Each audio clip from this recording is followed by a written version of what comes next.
வளரக்கூடிய குழந்தைகள், சின்ன குழந்தைங்க காலையில் வேகமாக பள்ளிக்கு கிளம்பக்கூடிய சமயத்தில் இருக்கும் பொழுது வாரத்துக்கு ஒரு 2 நாள் 3 நாளாயினும் கண்டிப்பாக வந்து முட்டை கொடுக்கணும் காலையில்.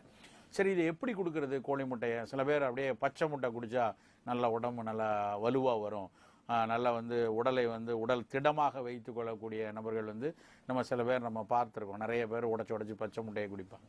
அது வந்து அவ்வளவு உசிதமான செயல் கிடையாது. ஏன்னா சில நோய்க்கிருமிகள் ஒருவேளை கோழி முட்டையில் இருந்ததுன்னா அது வந்து நேரடியாக உடலுக்குள்ளே போகிறதுக்கான வாய்ப்பு இருக்குது. அப்புறம் இன்னொன்று, அதை ஜீரணிக்கக்கூடிய தன்மை எல்லாருக்கும் இருக்காது. அதனால் முட்டையை வந்து வேக வைத்து சாப்பிட்றது இல்லை ஸ்க்ரம்பிள் பண்ணி சாப்பிட்றது இதுதான் வந்து சிறப்பான ஒரு விஷயமா இருக்கும்.